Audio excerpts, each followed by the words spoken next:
ಆತನ ಮುಖಾಂತರವೇ ನಂಬಿಕೆಯಿಂದ ಪ್ರವೇಶವಾಯಿತು ಮತ್ತು ದೇವರ ಮಹಿಮೆಯನ್ನ ಹೊಂದುವೆವೆಂಬ ಭರವಸದಿಂದ ಉಲ್ಲಾಸವಾಗಿದ್ದೇವೆ ಎಂಬುದಾಗಿ ಅಲ್ಲಿ ಹೇಳ್ತಾ ಇರ್ತಕ್ಕಂಥದ್ದು. ಸೊ ಮೊದಲನೇ ವಚನದಲ್ಲಿ ಹೇಳೋದೇನು? ಈಗ ನಾವು ನಂಬಿಕೆಯಿಂದ ನೀತಿವಂತರಾಗಿದ್ವಿ. ಸೊ ನಾನು ಕಳೆದ ಸಾರಿ ಹೇಳಿದೆ, ಸೊ ನಾವು ನಂಬಿಕೆಯಿಂದ ನೀತಿವಂತರಾಗ್ಲಿಕ್ಕೂ ಪಾಪಗಳ ಕ್ಷಮಾಪಣೆಯನ್ನ ಹೊಂದಲಿಕ್ಕೂ ಇರುವಂತ ವ್ಯತ್ಯಾಸ ಏನು ಎಂಬುದಾಗಿ ಕಳೆದ ವಾರ ನಾವು ನೋಡಿದ್ವಿ. ಸೊ ನಂಬಿಕೆಯಿಂದ ಯಾರೆಲ್ಲ ನೀತಿವಂತರಾಗ್ತಾರೋ ಅವರೆಲ್ಲ ಯೇಸು ಕ್ರಿಸ್ತನ ಮೂಲಕ, ಯೇಸು ಕ್ರಿಸ್ತನ ರಕ್ತದ ಮೂಲಕ, ಅಥವಾ ಯೇಸು ಕ್ರಿಸ್ತನ ತನ್ನ ಪ್ರಾಣವನ್ನ ಕೊಡುವುದರ ಮೂಲಕ ದೇವರೊಂದಿಗೆ ಉಂಟಾದ ಸಮಾಧಾನದಲ್ಲಿ ಅವ್ರು ಇರ್ತಾರೆ. ಅಂದ್ರೆ ಅವರಿಗೂ ದೇವರಿಗೂ ಈಗ ಯಾವುದೇ ಒಂದು ಶತ್ರುತ್ವ ಇಲ್ಲ. ಅವರು ದೇವರ ವಿರೋಧಿಗಳಲ್ಲ. ಅವರು ದೇವರ ಬಳಿಯಲ್ಲಿ ಬರೋದಕ್ಕೂ ದೇವರ ಹತ್ರ ಉತ್ತಮವಾದಂತ ಒಂದು ಸಂಬಂಧವನ್ನ ಇಟ್ಕೊಳ್ಳೋದಕ್ಕೂ ಈಗ ಯಾವುದೇ ವಿಧವಾದಂತ ಅಡ್ಡಿ ಇಲ್ಲ. ಸೊ ಅವರ ಮಧ್ಯದಲ್ಲೂ ಕೂಡ ಇವರ ಮಧ್ಯದಲ್ಲಿ ಈಗ ಸಮಾಧಾನ ಉಂಟಾಗ, ಸೊ ಅದರಿಂದ ಯಾರ ಪಾಪಗಳು ಕ್ಷಮಿಸಲ್ಪಡುತ್ತೆ, ಯಾರು ದೇವರ ಮೂಲಕವಾಗಿ ನೀತಿವಂತರಾಗ್ತಾರೆ, ಸೊ ಅವರು ದೇವರ ಮಕ್ಕಳಾಗಿ ಜೀವಿಸ್ತಾರೆ. ಸೊ ಇದು ಬಹಳ ವಿಶೇಷವಾಗಿರ್ತಕ್ಕಂಥ. ಸೊ ನಾವು ಪಾಪಗಳ ಕ್ಷಮಾಪಣೆಯನ್ನ ಹೊಂದಿರ್ತಕ್ಕಂಥದ್ದು, ನಾವು ನೀತಿವಂತರಾಗಿರ್ತಕ್ಕಂಥದ್ದು, ದೇವರೊಟ್ಟಿಗೆ ಉತ್ತಮವಾದಂತ ಸಂಬಂಧವನ್ನ ಹೊಂದಿರ್ತಕ್ಕಂಥದ್ದು, ನಮಗೂ ದೇವರಿಗೂ ಮಧ್ಯೆ ಸಮಾಧಾನ ಉಂಟಾಗಿರ್ತಕ್ಕಂಥದ್ದು, ಇವೆಲ್ಲವೂ ಕೂಡ ಯೇಸು ಕ್ರಿಸ್ತನ ಮೂಲಕವಾಗಿ ಕೃಪೆಯಿಂದ, ದೇವರ ಕೃಪೆಯಿಂದ ದೊರೆಯುವಂಥದ್ದು. ಅದನ್ನ ನಾವು ಅರ್ಥ ಮಾಡ್ಕೊಳ್ಬೇಕು. ಸೊ ಇಲ್ಲಿ ದೇವರ ಕೃಪೆ ಬಹಳ ಬಹಳ ಬಹಳ ಮುಖ್ಯವಾದದ್ದು. ಆ ಕೃಪೆಯ ಬಗ್ಗೆನೆ 2ನೇ ವಾಕ್ಯದಲ್ಲಿ ಅಪೊಸ್ತಲನಾದಂತ ಪೌಲನು ಹೇಳ್ತಾ ಇರ್ತಕ್ಕಂಥ. ಸೊ ಏನು ಅಂತ ಹೇಳಿದ್ರೆ, ನಾವು ನೆಲೆಗೊಂಡಿರುವ ದೇವರ ಕೃಪಾಶ್ರಯದಲ್ಲಿ. ಸೊ ಕೃಪೆ ಯೇಸು ಕ್ರಿಸ್ತನ ಮೂಲಕವಾಗಿ ದೇವರ ಒಂದು ಕೃಪೆ ನಮಗೆ ಸಿಕ್ಕಿರ್ತಕ್ಕಂಥದ್ದು. ಅದಕ್ಕೆ ನೀವು ನೋಡೋದೇ ಆದ್ರೆ 1 ಕೊರಿಂಥದವರಿಗೆ ಬರೆದ ಪತ್ರಿಕೆ 15ನೇ ಅಧ್ಯಾಯ 10ನೇ ವಚನವನ್ನ ನಾವು ನೋಡೋದೇ ಆದ್ರೆ, ಅಲ್ಲಿ ಅಪೊಸ್ತಲನಾದಂತ ಪೌಲನು ಹೇಳ್ತಕ್ಕಂಥದ್ದು ಏನಪ್ಪಾ ಅಂತ ಹೇಳಿ, ನಾನು ಎಂಥವನಾಗಿದ್ದೀನೋ ದೇವರ ಕೃಪೆಯಿಂದಲೇ ಅಂಥವನಾಗಿದ್ದೇನೆ, ನನಗುಂಟಾದ ಆತನ ಕೃಪೆಯು ನಿಷ್ಫಲವಾಗಲಿಲ್ಲ ಎಂಬುದಾಗಿ 15:10 ಅಪೊಸ್ತಲನಾದಂತ ಪೌಲನು ಹೇಳ್ತಾ ಇರ್ತಕ್ಕಂಥ. ನಾನಿವತ್ತು ಏನಾಗಿದ್ದೀನಿ, ಎಂಥವನಾಗಿದ್ದೀನಿ, ಅದು ದೇವರ ಕೃಪೆ ಬಿಟ್ರೆ ಬೇರೆ ಏನೂ ಇಲ್ಲ. ದೇವರ ಕೃಪೆಯಿಂದನೇ ನಾನು ಆಗಿರ್ತಕ್ಕಂಥದ್ದು. ನಾನೊಬ್ಬ ಕೊಲೆಗಾರನಾಗಿದ್ದೆ, ಯೇಸು ಕ್ರಿಸ್ತನನ್ನ ದ್ವೇಷ ಮಾಡ್ತಾ ಇದ್ದೆ, ಕ್ರೈಸ್ತರಿಗೆ ಹಿಂಸೆಯನ್ನ ಕೊಡ್ತಾ ಇದ್ದೆ. ಆದ್ರೆ ಇವತ್ತು ನಾನು ಏನಾಗಿದ್ದೀನಿ, ಅದು ದೇವರ ಕೃಪೆಯಿಂದಲೇ ಹೊರತು ಹೊಗಳಿಕೊಳ್ಳೋದಕ್ಕೆ ಏನು ಇಲ್ಲ ಎಂಬುದಾಗಿ ಇಲ್ಲಿ ಹೇಳ್ತಾರೆ.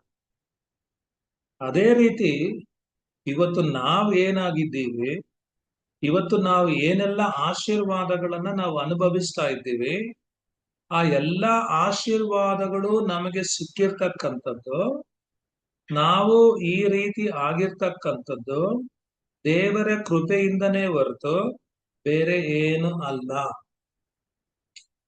ಅದನ್ನ ಅಪೊಸ್ತಲನಾದಂತ ಪೌಲನು ಇಲ್ಲಿ ಹೇಳ್ತಾ ಇರ್ತಕ್ಕಂಥದ್ದು. ಸೊ ಅದಕ್ಕೆ 2ನೇ ವಚನವನ್ನ ನಾವು ನೋಡೋದೇ ಆದ್ರೆ, 2ನೇ ವಚನದಲ್ಲಿ ಅಪೊಸ್ತಲನಾದಂತ ಪೌಲನು ಹೇಳ್ತಕ್ಕಂಥದ್ದು ಏನಪ್ಪ, ನಾವು ಈಗ ನೆಲೆಗೊಂಡಿರುವ ದೇವರ ಕೃಪಾಶ್ರಯದಲ್ಲಿ ಆತನ ಮುಖಾಂತರವೇ ನಂಬಿಕೆಯಿಂದ ಪ್ರವೇಶವಾಯಿತು ಮತ್ತು ದೇವರ ಮಹಿಮೆಯನ್ನ ಹೊಂದುವೆವೆಂಬ ಭರವಸದಿಂದ ಉಲ್ಲಾಸವಾಗಿದ್ದೇವೆ ಎಂಬುದಾಗಿ ಇಲ್ಲಿ ಹೇಳ್ತಾ ಇರ್ತಕ್ಕಂಥ. ಈ ವಾಕ್ಯವನ್ನ ನಾವು ಗಮನಿಸೋದೇ ಆದ್ರೆ, ನಾವು ಯೇಸು ಕ್ರಿಸ್ತನ ಮುಖಾಂತರ ನಂಬಿಕೆಯ ಮೂಲಕವಾಗಿ ದೇವರ ಕೃಪಾಶ್ರಯವನ್ನ ಪ್ರವೇಶ ಮಾಡಿದ್ದೇವೆ. ಅಂದ್ರೆ ಏನಂತ ಹೇಳಿದ್ರೆ, ದೇವರ ಒಂದು ಕೃಪೆಯಲ್ಲಿ ಈಗ ನಾವು ನಿಂತಿದ್ದೇವೆ ಎಂಬುದಾಗಿ ಇಲ್ಲಿ ಹೇಳ್ತಾ ಇರ್ತಕ್ಕಂಥ. ಯಾರು ದೇವರ ಕೃಪೆಯಲ್ಲಿ ನಿಂತಿರ್ತಕ್ಕಂಥದ್ದು? ಯಾರು ದೇವರ ಕೃಪೆಯಲ್ಲಿ ನಿಂತಿರ್ತಕ್ಕಂಥದ್ದು? ಯಾರ ಪಾಪಗಳು ಕ್ಷಮಿಸಲ್ಪಟ್ಟಿದೆಯೋ, ಯಾರು ರಕ್ಷಣೆ ಹೊಂದಿದಾರೋ, ಯಾರು ದೇವರಿಂದ ನೀತೀಕರಣವನ್ನ ಹೊಂದಿದ್ದಾರೋ, ಯಾರಿಗೆ ದೇವರಲ್ಲಿ ಸಮಾಧಾನ ಉಂಟಾಗಿದೆಯೋ, ಯಾರು ದೇವರ ಮಕ್ಕಳಾಗಿದ್ದಾರೋ, ಅವರು ಈಗ ದೇವರ ಕೃಪೆಯಲ್ಲಿ ನಿಂತಿದ್ದಾರೆ, ದೇವರ ಕೃಪಾಶ್ರಯಕ್ಕೆ ಪ್ರವೇಶ ಮಾಡಿದ್ದಾರೆ. ಅದು ಇಲ್ಲಿ ಅಪೊಸ್ತಲನಾದಂತ ಪೌಲನು ಹೇಳ್ತಾ ಇರ್ತಕ್ಕಂಥ. ಅದ್ರ ಉದ್ದೇಶ ಏನಪ್ಪಾ ಅಂತ ಹೇಳಿದ್ರೆ, ಈಗ ನಾವು ಪ್ರತಿದಿನ ಕೃಪೆಯಲ್ಲಿ ನಿಂತ್ಕೊಂಡು, ಯಾಕಂದ್ರೆ ನಾವು ಆಲ್ರೆಡಿ ಪಾಪಗಳ ಕ್ಷಮಾಪಣೆಯನ್ನ ಹೊಂದಿದ್ದೀವಿ, ರಕ್ಷಣೆಯನ್ನ ಹೊಂದಿದ್ದೀವಿ, ದೇವರಿಂದ ನೀತೀಕರಿಸಲ್ಪಟ್ಟಿದ್ದೀವಿ, ದೇವರ ಮಕ್ಕಳಾಗಿದ್ದೀವಿ, ದೇವರ ಸಮಕ್ಷಮಕ್ಕೆ ಹೋಗೋದಕ್ಕೆ ನಮ್ಗೆ ಯಾವುದೇ ಒಂದು ಅಡ್ಡಿ ಇಲ್ಲ. ಸೊ ಆದ್ರಿಂದ ನಾವು ದೇವರ ಒಂದು ಕೃಪಾಶ್ರಯಕ್ಕೆ ಪ್ರವೇಶ ಮಾಡಿದ್ದೇವೆ. ಆದ್ರೆ ನಮ್ಮ ಪ್ರತಿದಿನ ಜೀವನ ಇದೆಯಲ್ಲ, ಆ ಪ್ರತಿದಿನ ನಾವು ಈ ಕೃಪೆಯಲ್ಲಿ ನಿಂತ್ಕೊಳ್ಬೇಕು. ಈ ಕೃಪೆಯಲ್ಲಿ ಇದ್ದುಕೊಂಡು ನಾವು ಈ ಲೋಕದಲ್ಲಿ ಪ್ರಯಾಣ ಮಾಡಬೇಕು. ಸೊ ಅದನ್ನ ಇಲ್ಲಿ ಅಪೊಸ್ತಲನಾದಂತ ಪೌಲನು ಹೇಳ್ತಾ ಇರ್ತಕ್ಕಂಥ. ನಾವು ಈ ಲೋಕದಲ್ಲಿ ಯಾವ ರೀತಿ ಪ್ರಯಾಣ ಮಾಡಬೇಕು, ನಾವು ಈ ಲೋಕದಲ್ಲಿ ಯಾವ ರೀತಿ ಜೀವಿಸ್ಬೇಕು, ನಾವು ಈ ಲೋಕದಲ್ಲಿ ಯಾವ ರೀತಿ ಮುಂದೆ ಸಾಗ್ಬೇಕು ಅಂತ ಹೇಳಿದ್ರೆ, ಕೃಪೆಯಲ್ಲಿ ನಿಂತುಕೊಂಡು ಪ್ರಯಾಣ ಮಾಡಬೇಕು. ಕೃಪೆಯಲ್ಲಿ ನಿಂತುಕೊಂಡು ನಾವು ಒಂದೊಂದು ದಿವಸ ಮುಂದೆ ಸಾಗ್ಬೇಕು.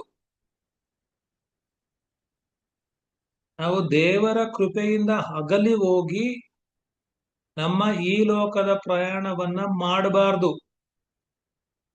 ನಾವು ಪ್ರವೇಶ ಮಾಡಿದ್ದೀವಿ, ಆದ್ರೆ ಪ್ರವೇಶ ಮಾಡಿ ನಿಂತ್ಕೊಂಡ ಮೇಲೆ ಅದರಲ್ಲೇ ಮುಂದುವರಿಬೇಕು. ಅದನ್ನ ಇಲ್ಲಿ ಅಪೊಸ್ತಲನಾದಂತ ಪೌಲನು ಹೇಳ್ತಾ ಇರ್ತಕ್ಕಂಥದ್ದು. ಸೊ ಅನೇಕರು ಕೃಪೆಯಲ್ಲಿ ಅಗಲಿ ಹೋಗಿರ್ತಕ್ಕಂಥ ಒಂದು ಸಂದರ್ಭಗಳನ್ನು ಕೂಡ, ವ್ಯಕ್ತಿಗಳನ್ನು ಕೂಡ ನಾವು ನೋಡಬಹುದು. ಸೊ ಅದಕ್ಕೆ ನಾವ್ ಏನಂತ ಪ್ರಾರ್ಥನೆ ಮಾಡ್ಬೇಕು ಅಂತ ಹೇಳಿದ್ರೆ, ದೇವರೇ, ನಿನ್ನ ಕೃಪೆಯಿಂದ ಅಗಲಿಸುವಂತ ಎಲ್ಲಾ ಪಾಪಗಳಿಂದ ನನ್ನನ್ನು ದೂರ ಮಾಡು. ನಿನ್ನ ಕೃಪೆಯಿಂದ ಅಗಲಿಸುವಂತ ಕೆಲಸಗಳಿಂದ ನನ್ನನ್ನ ದೂರ ಮಾಡು. ನಿನ್ನ ಕೃಪೆಯಿಂದ ಅಗಲಿಸುವಂತ ಕ್ರಿಯೆಗಳಿಂದ ನನ್ನನ್ನ ದೂರ ಮಾಡು. ನಿನ್ನ ಕೃಪೆಯಿಂದ ಅಗಲಿಸುವಂತ ವ್ಯಕ್ತಿಗಳಿಂದ ನನ್ನನ್ನ ದೂರ ಮಾಡು. ನಿನ್ನ ಕೃಪೆಯಿಂದ ಅಗಲಿಸುವಂತ ಸಕಲ ಶಕ್ತಿಗಳಿಂದ ನನ್ನನ್ನ ದೂರ ಮಾಡು. ಸೊ ಇದು ನಮ್ಮ ಪ್ರಾರ್ಥನೆ ಆಗಿರ್ಬೇಕು. ಯಾಕೆ ಅಂತ ಹೇಳಿದ್ರೆ, ನಾವು ದೇವರ ಕೃಪೆಯಿಂದ ಬಿದ್ದು ಹೋಗ್ಬೇಕು ಅಂತ ಹೇಳಿ ಅನೇಕರು ಕೆಲಸ ಮಾಡ್ತಾ ಇದ್ದಾರೆ. ಸೊ ಅದನ್ನ ನಾವು ಗಮನಿಸ್ಬೇಕು. ಸೊ ನಮ್ಮ ಪ್ರತಿದಿನ ಜೀವನದಲ್ಲಿ ನಾವು ದೇವರ ಕೃಪೆಯಲ್ಲಿ ಬಿದ್ದು ಹೋಗದ ಹಾಗೆ ಜಾಗರೂಕತೆಯನ್ನು ವಹಿಸ್ಬೇಕು. ಅದಕ್ಕೆ ನೀವು ನೋಡೋದೇ ಆದ್ರೆ, ಒಂದು ಪೇತ್ರನಿಗೆ ಬರೆದ ಪತ್ರಿಕೆ, ಮೊದಲನೇ ಪೇತ್ರನಿಗೆ ಬರೆದ ಪತ್ರಿಕೆ 5ನೇ ಅಧ್ಯಾಯ 12ನೇ ವಾಕ್ಯ. ಪೇತ್ರನಿಗೆ ಬರೆದ ಮೊದಲನೇ ಪತ್ರಿಕೆ 5:12 ನಾವು ನೋಡೋದೇ ಆದ್ರೆ, ಅಲ್ಲಿ ಪೇತ್ರನು ಈ ರೀತಿಯಾಗಿ ಹೇಳ್ತಕ್ಕಂಥದ್ದು, ಅಪೊಸ್ತಲನಾದಂತ ಪೇತ್ರನು ಹೇಳ್ತಕ್ಕಂಥದ್ದು ಏನು ಅಂತ ಹೇಳಿದ್ರೆ, ನಿಮ್ಮನ್ನ ಎಚ್ಚರಿಸುವುದಕ್ಕೂ ಇದೇ ದೇವರ ನಿಜವಾದ ಕೃಪೆಯೆಂದು ಸಾಕ್ಷಿ ಹೇಳುವುದಕ್ಕೂ ನಾನು ಸಂಕ್ಷೇಪವಾಗಿ ಬರೆದು ನಂಬಿಗಸ್ತನಾದ ಸಹೋದರನೆಂದು ನಾನು ಎಣಿಸುವ ಸಿಲ್ವಾನನ ಕೈಯಲ್ಲಿ ಇದನ್ನ ಕಳುಹಿಸಿದ್ದೇನೆ. ಈ ನಿಜವಾದ ಕೃಪೆಯಲ್ಲಿ ನಿಲ್ಲಿರಿ. ಅಪೊಸ್ತಲನಾದಂತ ಪೌಲನು ಹೇಳ್ತಕ್ಕಂಥದ್ದು ಏನಂತ ಹೇಳಿದ್ರೆ, ನಾನು ನಿಜವಾದ ಕೃಪೆ ಏನೆಂಬುದಾಗಿ ನಾನು ನಿಮಗ್ ತಿಳಿಸಿದ್ದೀನಿ. ಆ ನಿಜವಾದ ಕೃಪೆಯಲ್ಲಿ ನೀವು ನಿಲ್ರಿ. ಫೇಕ್ ಆಗಿರ್ತಕ್ಕಂಥ ಕೃಪೆಯನ್ನ ಅವಲಂಬಿಸ್ಬೇಡ್ರಿ. ಸೊ ನಿಜವಾದ ಕೃಪೆಗೂ ಫೇಕ್ ಅಂತ ಹೇಳಿದ್ರೆ ಡೂಪ್ಲಿಕೇಟ್ ಕೃಪೆಗೂ ವ್ಯತ್ಯಾಸ ಇದೆ. ಅದಕ್ಕೆ ಇಲ್ಲಿ ಅಪೊಸ್ತಲನಾದಂತ ಪೇತ್ರನು ಹೇಳೋದು, ಈ ನಿಜವಾದ ಈ ನಿಜವಾದ ಕೃಪೆಯಲ್ಲಿ ನೀವು ನಿಲ್ಬೇಕು. ಈ ನಿಜವಾದ ಕೃಪೆಯಲ್ಲಿ ನೀವು ದೃಢವಾಗಿರ್ಬೇಕು. ಈ ನಿಜವಾದ ಕೃಪೆಯ ಆಶ್ರಯದಲ್ಲಿ ಪ್ರತಿದಿನ ನೀವು ಪ್ರಯಾಣ ಮಾಡಬೇಕು. ಸೊ ಅದನ್ನ ಇಲ್ಲಿ ಅಪೊಸ್ತಲನಾದಂತ ಪೌಲನು ಹೇಳ್ತಾ ಇರ್ತಕ್ಕಂಥ. ಯೇಸು ಕ್ರಿಸ್ತನು ಈ ಲೋಕಕ್ಕೆ ಬಂದಿದ್ದು ಈ ನಿಜವಾದಂತ ಕೃಪೆಯನ್ನ ನಮಗ್ ಕೊಡೋದಕ್ಕಾಗಿ. ಇದನ್ನ ಯಾಕೆ ನಾನು ಹೇಳ್ತಾ ಇದ್ದೀನಿ ಅಂತ ಹೇಳಿದ್ರೆ, ಅನೇಕರನ್ನ ನೀವು ಗಮನಿಸೋದೇ ಆದ್ರೆ, ಅನೇಕರು ಈ ಕೃಪೆಯನ್ನ ಆಶ್ರಯಿಸಿಕೊಂಡು ಕೃಪೆಯ ಮೂಲಕ ತಮ್ಮ ಕ್ರಿಸ್ತೀಯ ಜೀವನವನ್ನ ಆರಂಭಿಸಿದ್ದಾರೆ. ಅವರ ಆರಂಭ ದೇವರ ಕೃಪೆಯಿಂದನೇ ಆಗಿರ್ತಕ್ಕಂಥದ್ದು. ಆಗ ಅವ್ರ ಮೇಲೆ ದೇವರ ಕೃಪೆ ಇತ್ತು. ಸೊ ಅನೇಕರು ತಮ್ಮ ಸೇವೆಯನ್ನ ಕೃಪೆಯ ಮೂಲಕನೇ ಆರಂಭಿಸಿರ್ತಕ್ಕಂಥದ್ದು. ಆದ್ರೆ ಕೆಲವು ದಿವಸಗಳಾದ್ಮೇಲೆ, ಕೆಲವು ವರ್ಷಗಳಾದ್ಮೇಲೆ ಕೃಪೆಯಲ್ಲಿ ನಿಂತವರು, ಕೃಪೆಯಿಂದ ಕ್ರಿಸ್ತಿಯ ಜೀವನವನ್ನ, ಸೇವೆಗಳನ್ನ ಆರಂಭಿಸಿದವರು ಈಗ ಎಲ್ಲಿ ನಿಂತಿದ್ದಾರೆ ಅಂತ ಹೇಳಿದ್ರೆ, ಅವರು ನಿಂತಿರ್ತಕ್ಕಂಥದ್ದು ಹಣದಲ್ಲಿ, ಅವರು ನಿಂತಿರ್ತಕ್ಕಂಥದ್ದು ಅಧಿಕಾರಗಳಲ್ಲಿ, ಅವರು ನಿಂತಿರ್ತಕ್ಕಂಥದ್ದು ಅಹಂಕಾರದಲ್ಲಿ. ಇನ್ನೂ ಕೆಲವರು ನಿಂತಿರ್ತಕ್ಕಂಥದ್ದು ಏನು ಅಂತ ಹೇಳಿದ್ರೆ, ಕೃಪೆಯ ಮೂಲಕ ಆರಂಭಿಸಿದ್ರು, ಆದ್ರೆ ಈಗ ನಿಂತಿರ್ತಕ್ಕಂಥದ್ದು ಸಂಪ್ರದಾಯಗಳಲ್ಲಿ, ಆಚರಣೆಗಳಲ್ಲಿ. ಇನ್ನೂ ಅನೇಕರು ಅನೇಕ ವಿಧವಾದ ಪಾಪದ ಆಶೆಗಳಿಗೆ ಸಿಕ್ಕಾಕೊಂಡು, ಪಾಪದ ಆಶೆಗಳಲ್ಲಿ ನಿಂತ್ಕೊಂಡು ಪ್ರಯಾಣ ಮಾಡ್ತಾ ಇದ್ದಾರೆ. ಅವರ ಒಂದು ಅಂತ್ಯಸ್ಥಿತಿ ಏನಾಗುತ್ತೆ ಅಂತ ಹೇಳಿ ನಮಗ್ ಗೊತ್ತಿಲ್ಲ. ಸ್ಟಾರ್ಟಿಂಗ್ ನಲ್ಲಿ ಎಲ್ರು ಕೂಡ ದೇವರ ಕೃಪಾಶಯದಲ್ಲಿ ಇದ್ದವ್ರೆ. ಆದ್ರೆ ಪ್ರಯಾಣ ಮಾಡ್ತಾ ಮಾಡ್ತಾ ಮಾಡ್ತಾ ಮಾಡ್ತಾ ಏನಾಯ್ತು ಅಂತ ಹೇಳಿದ್ರೆ, ಟ್ರ್ಯಾಕ್ ತಪ್ಪೋಯ್ತು. ಕೃಪೆಗೆ ಬದಲಾಗಿ ಬೇರೆ ಅನೇಕ ಅವ್ರು ಯಾವ್ದನ್ನ ಆಸೆ ಪಡ್ತಾರೋ ಅದ್ರ ಮೇಲೆ ನಿಂತ್ಕೊಳ್ಳೋದಕ್ಕೆ ಅವ್ರು ಶುರು ಮಾಡ್ಬೋದು. ಅದಕ್ಕೆ ಇಲ್ಲಿ ಹೇಳ್ತಾ ಇರ್ತಕ್ಕಂಥದ್ದು ಏನಂತ ಹೇಳಿದ್ರೆ, ಯಾರೆಲ್ಲ ದೇವರ ಕೃಪೆಯಲ್ಲಿ ದೃಢವಾಗಿ ನಿಂತು ತಮ್ಮ ಅನುದಿನದ ಪ್ರಯಾಣವನ್ನ ನಡೆಸ್ತಾರೋ ಅವರಿಗೆ ದೇವರ ವಚನ ಹೇಳೋದೇನಂತ ಹೇಳಿದ್ರೆ, 2ನೇ ವಾಕ್ಯದಲ್ಲಿ, ರೋಮ 5:2 ಹೇಳ್ತಕ್ಕಂಥದ್ದು ಏನು ಅಂತ ಹೇಳಿದ್ರೆ, ನಾವು ಈಗ ನೆಲೆಗೊಂಡಿರುವ ದೇವರ ಕೃಪಾಶ್ರಯದಲ್ಲಿ ಆತನ ಮುಖಾಂತರವೇ ನಂಬಿಕೆಯಿಂದ ಪ್ರವೇಶವಾಯಿತು ಮತ್ತು ದೇವರ ಮಹಿಮೆಯನ್ನ ಹೊಂದುವೆವೆಂಬ ಭರವಸದಿಂದ ಉಲ್ಲಾಸವಾಗಿದ್ದೇವೆ. ನೋಡ್ರಿ, ನಾವು ಪ್ರತಿದಿನ ದೇವರ ಕೃಪೆಯೊಂದಿಗೆ ಪ್ರಯಾಣ ಮಾಡುವುದೇ ಆದ್ರೆ ಅದು ನಮ್ಮನ್ನ ಒಂದು ದಿನ ಅಂತ ಹೇಳಿದ್ರೆ, ಯೇಸು ಕ್ರಿಸ್ತನು 2ನೇ ಸಾರಿ ಈ ಲೋಕಕ್ಕೆ ಬರುವಂತ ದಿನದಲ್ಲಿ ನಮ್ಮನ್ನ ದೇವರ ಮಹಿಮೆಗೆ ನಡೆಸ್ತೈತಂತೆ. ನಮ್ಮನ್ನ ದೇವರ ಮಹಿಮೆಗೆ ನಡೆಸ್ತಕ್ಕಂಥದ್ದು ಯಾವುದು? ನಾವು ದೇವರ ಕೃಪಾಶ್ರಯದಲ್ಲಿ ನಿಂತುಕೊಂಡು ಒಂದೊಂದು ದಿವಸ ನಾವು ಪ್ರಯಾಣ ಮಾಡ್ತಾ ಇರ್ತಿರಲ್ಲ, ಕೊನೆಯವರೆಗೂ ಪ್ರಯಾಣ ಮಾಡ್ಬೇಕು. ಅರ್ಧಕ್ಕೆ ಬಿಟ್ಬಿಟ್ಟು ಬೇರೆ ದಾರಿಗಳು ಹಿಡಿಬಾರ್ದು. ಕೊನೆಯವರೆಗೂ ಯಾರು ಕೃಪೆಯನ್ನ ಆಶ್ರಯಿಸಿಕೊಂಡು ಜೀವನ ಮಾಡ್ತಾರೋ ಅವರನ್ನ ಆ ಕೃಪೆ ಎಲ್ಲಿಗೆ ನಡೆಸುತ್ತೆ ಅಂತ ಹೇಳಿದ್ರೆ, ಅವರು ದೇವರ ಮಹಿಮೆಯನ್ನ ಅವರು ಹೊಂದ್ಕೊಳ್ತಾರಂತೆ. ಅದು ಅವರ ನಂಬಿಕೆ.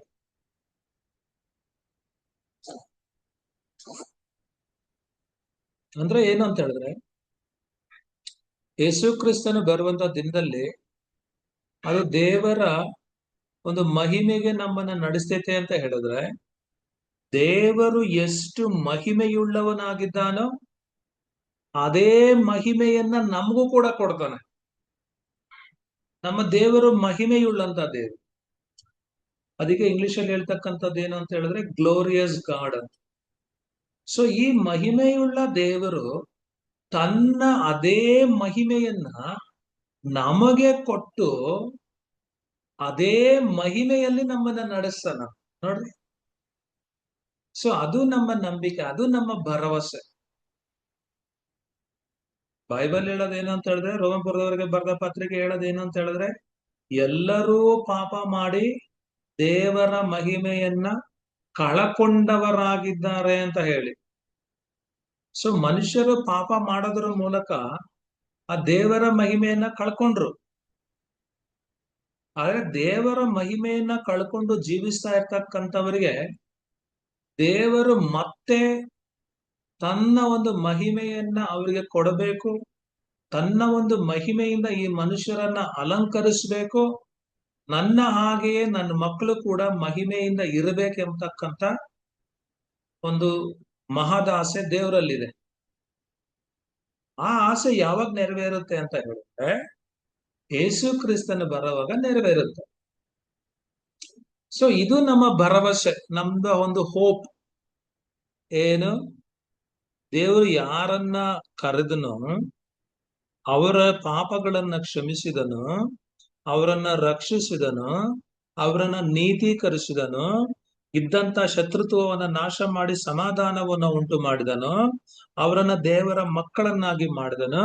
ಈಗ ದೇವರ ಮಕ್ಕಳನ್ನಾಗಿ ಮಾಡಿರ್ತಕ್ಕಂಥದ್ದು ಮಾತ್ರ ಅಲ್ಲ, ದೇವರ ಮಕ್ಕಳು ಪ್ರತಿ ದಿವಸ ಆತನ ಕೃಪೆಯಲ್ಲಿ ನಿಂತಿರ್ಬೇಕು ಎಂಬುದಾಗಿ ಆತನ ಆಸೆ ಪಡ್ತಾನೆ. ಯಾಕೆ ಕೃಪೆಯಲ್ಲಿ ನಿಂತಿರ್ಬೇಕು ಅಂತ ಹೇಳಿದ್ರೆ, ಕಡೆಯವರೆಗೂ ಯಾರೆಲ್ಲ ಕೃಪೆಯಲ್ಲಿ ತಮ್ಮ ಜೀವನವನ್ನ ಸಾಗಿಸ್ತಾರೋ ಅವರನ್ನ ಈ ಕೃಪೆ ದೇವರ ಮಹಿಮೆಯನ್ನ ಹೊಂದುವಂತೆ ಮಾಡುತ್ತೆ. ಅದ್ರಿಂದ ವಚನ ಹೇಳುತ್ತೆ, ನಾವು ತುಂಬಾ ಭರವಸೆಯಿಂದ ಉಲ್ಲಾಸವಾಗಿದ್ದೇವೆ, ನಾವು ಸಂತೋಷ ಪಡ್ತೇವೆ. ಈ ಸುವಾರ್ತೆಯ ಸತ್ಯವನ್ನ ನಾವು ತಿಳ್ಕೊಂಡು, ಈ ದೇವರ ಒಂದು ಉದ್ದೇಶವನ್ನ ನಾವು ತಿಳ್ಕೊಂಡು ನಾವು ಬಹಳ ಸಂತೋಷ ಪಡ್ತೇವೆ. ಅದನ್ನ ನಾವು ನಂಬ್ತೇವೆ, ಅದಕ್ಕೆ ನಮಗ್ ಭರವಸೆ ಇದೆ ಅಂತ ಹೇಳಿ ಅಪೊಸ್ತಲನಾದಂತ ಪೌಲನು ಇಲ್ಲಿ ಹೇಳ್ತಾ ಇರ್ತಾರೆ. ಸೊ ನಾವು 3-4 ವಚನಕ್ಕೆ ಬರೋದೇ ಆದ, ರೋಮಪುರದವರಿಗೆ ಬರೆದ ಪತ್ರಿಕೆ 3ನೇ ಅಧ್ಯಾಯ, 5ನೇ ಅಧ್ಯಾಯ 3-4 ವಚನಗಳು. ಅಲ್ಲಿ ನಾವು ನೋಡೋದೇನು ಅಂತ ಹೇಳಿದ್ರೆ, ಇದು ಮಾತ್ರವಲ್ಲದೆ ನಮಗೆ ಉಂಟಾಗುವ ಉಪದ್ರವಗಳಲ್ಲಿಯೂ ಉಲ್ಲಾಸವಾಗಿದ್ದೇವೆ. ಯಾಕೆಂದರೆ ಉಪದ್ರವದಿಂದ ತಾಳ್ಮೆ ಹುಟ್ಟುತ್ತದೆ, ತಾಳ್ಮೆಯಿಂದ ಅನುಭವ ಸಿದ್ಧಿ ಹುಟ್ಟುತ್ತದೆ, ಅನುಭವದಿಂದ ನಿರೀಕ್ಷಣ ಹುಟ್ಟುತ್ತದೆಂದು ಬಲ್ಲೆವು ಎಂಬುದಾಗಿ ಇಲ್ಲಿ ಹೇಳ್ತಾ ಇರ್ತಾರೆ. ಅಂದ್ರೆ ಇಲ್ಲಿ ಅಪೊಸ್ತಲನಾದಂತ ಪೌಲನು ಹೇಳ್ತಕ್ಕಂಥ ವಿಷಯ ಏನಪ್ಪಾ ಅಂತ ಹೇಳಿದ್ರೆ, ನಾವೀಗ ದೇವರ ಕೃಪಾಶ್ರಯದಲ್ಲಿ ನಿಂತಿದ್ದೇವೆ, ದೇವರ ಕೃಪೆಯಲ್ಲಿ ನಾವು ನಿಂತ್ಕೊಂಡಿದ್ದೀವಿ. ಯೇಸು ಕ್ರಿಸ್ತನ ಬರುವಾಗ ಏನ್ ಮಾಡ್ತೀವಿ? ಆತನ ಮಹಿಮೆಯನ್ನ ನಾವು ಧರಿಸ್ಕೊಳ್ತೇವೆ. ದೇವರು ತನ್ನ ಮಹಿಮೆಯನ್ನ ನಮಗ್ ಕೊಡ್ತಾನೆ, ದೇವರ ಮಹಿಮೆಗೆ ಈ ಕೃಪೆ ನಮ್ಮನ್ನು ನಡೆಸುತ್ತೆ. ಆ ನಂಬಿಕೆಯಿಂದ, ಆ ಭರವಸೆಯಿಂದ ನಾವೀಗ ಉಲ್ಲಾಸವಾಗಿದ್ದೀವಿ. ಎರಡನೇದಾಗಿ ಇಲ್ಲಿ ಹೇಳ್ತಕ್ಕಂಥದ್ದು ಏನು ಅಂತ ಹೇಳಿದ್ರೆ, 3 ಮತ್ತು 4ನೇ ವಾಕ್ಯಗಳಲ್ಲಿ ಎರಡನೇದಾಗಿ ನಾವು ಯಾಕೆ ಉಲ್ಲಾಸವಾಗಿದ್ದೀವಿ ಅಂತ ಹೇಳಿದ್ರೆ, ನಮಗೆ ಉಂಟಾಗುವ ಉಪದ್ರವಗಳಲ್ಲಿ ನಾವು ಉಲ್ಲಾಸವಾಗಿದ್ದೇವೆ. ಮೊದಲನೇ ಉಲ್ಲಾಸ ಯಾಕೆ ಅಂತ ಹೇಳಿದ್ರೆ, ನಾವು ಮಹಿಮೆಯನ್ನ ಧರಿಸ್ಕೊಳ್ತೀವಿ, ಅದಕ್ಕೆ ಉಲ್ಲಾಸ, ಸಂತೋಷ ಇದೆ. ಈಗ ಯಾಕೆ ಸಂತೋಷ ಅಂತ ಹೇಳಿದ್ರೆ, ನಮಗೆ ಉಪದ್ರವಗಳು ಉಂಟಾಗುತ್ತಲ್ಲ. ಉಪದ್ರವಗಳು ಅಂದ್ರೆ ಏನು? ನಮ್ಮ ಜೀವನದಲ್ಲಿ ಬರ್ತಕ್ಕಂಥ ಕಷ್ಟಗಳು, ನಮ್ಮ ಜೀವನದಲ್ಲಿ ಬರ್ತಕ್ಕಂಥ ನೋವುಗಳು, ನಮ್ಮ ಜೀವನದಲ್ಲಿ ಬರ್ತಕ್ಕಂಥ ಸಂಕಟಗಳು, ನಮ್ಮ ಜೀವನದಲ್ಲಿ ಬರ್ತಕ್ಕಂಥ ಹೋರಾಟಗಳು, ನಮ್ಮ ಜೀವನದಲ್ಲಿ ಬರ್ತಕ್ಕಂಥ ಶೋಧನೆಗಳು, ಇವೆಲ್ಲವೂ ಕೂಡ ಒಂದು ರೀತಿಯಲ್ಲಿ ಉಪದ್ರವಗಳೇನೆ. ಈ ಉಪದ್ರವಗಳಲ್ಲಿ ನಾವು ಉಲ್ಲಾಸವಾಗಿದ್ದೇವೆ. ಉಪದ್ರವಗಳಲ್ಲಿ ಉಲ್ಲಾಸ ಪಡುವಂತಹ ಕ್ರೈಸ್ತರು, ಉಪದ್ರವಗಳಲ್ಲಿ ಸಂತೋಷ ಪಡುವಂತಹ ವಿಶ್ವಾಸಿಗಳು. ಸಾಧಾರಣವಾಗಿ ನಾವು ನೋಡೋದೇ ಆದ್ರೆ, ಉಪದ್ರವಗಳು ಬರುವಾಗ, ಕಷ್ಟಗಳು ಸಂಕಟಗಳು ಬರುವಾಗ ದುಃಖ ಪಡುವಂತ ವಿಶ್ವಾಸಿಗಳ, ಕ್ರೈಸ್ತರ ಸಂಖ್ಯೆನೇ ಹೆಚ್ಚು. ನೀವೇ ಹೇಳ್ರಿ, ಈ ಉಪದ್ರವಗಳು ಬರುವಾಗ, ಕಷ್ಟಗಳು ಬರುವಾಗ, ಸಂಕಟ ಬರುವಾಗ ಎಷ್ಟು ಜನ ಸಂತೋಷ ಪಡ್ತಾರ?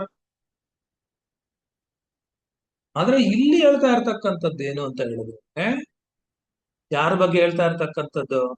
ಪಾಪಗಳ ಕ್ಷಮಾಪಣೆಯನ್ನ ಹೊಂದಿರ್ತಕ್ಕಂಥ ಯೇಸು ಕ್ರಿಸ್ತನಲ್ಲಿ ರಕ್ಷಣೆ ಅನುಭವದಲ್ಲಿ ಬಂದಿರತಕ್ಕಂತ, ದೇವರ ಬಳಿಯಲ್ಲಿ ನೀತಿವಂತರಾಗಿರ್ತಕ್ಕಂತ, ದೇವರ ಕೃಪೆಯನ್ನು ಆಶ್ರಯಿಸಿಕೊಂಡಿರ್ತಕ್ಕಂತ, ದೇವರ ಮಕ್ಕಳಾಗಿರ್ತಕ್ಕಂತ ವ್ಯಕ್ತಿಗಳ ಜೀವನದಲ್ಲಿ ಉಪದ್ರವಗಳು ಬರುವಾಗ ನಾವು ಉಲ್ಲಾಸವಾಗಿರ್ತೇವೆ.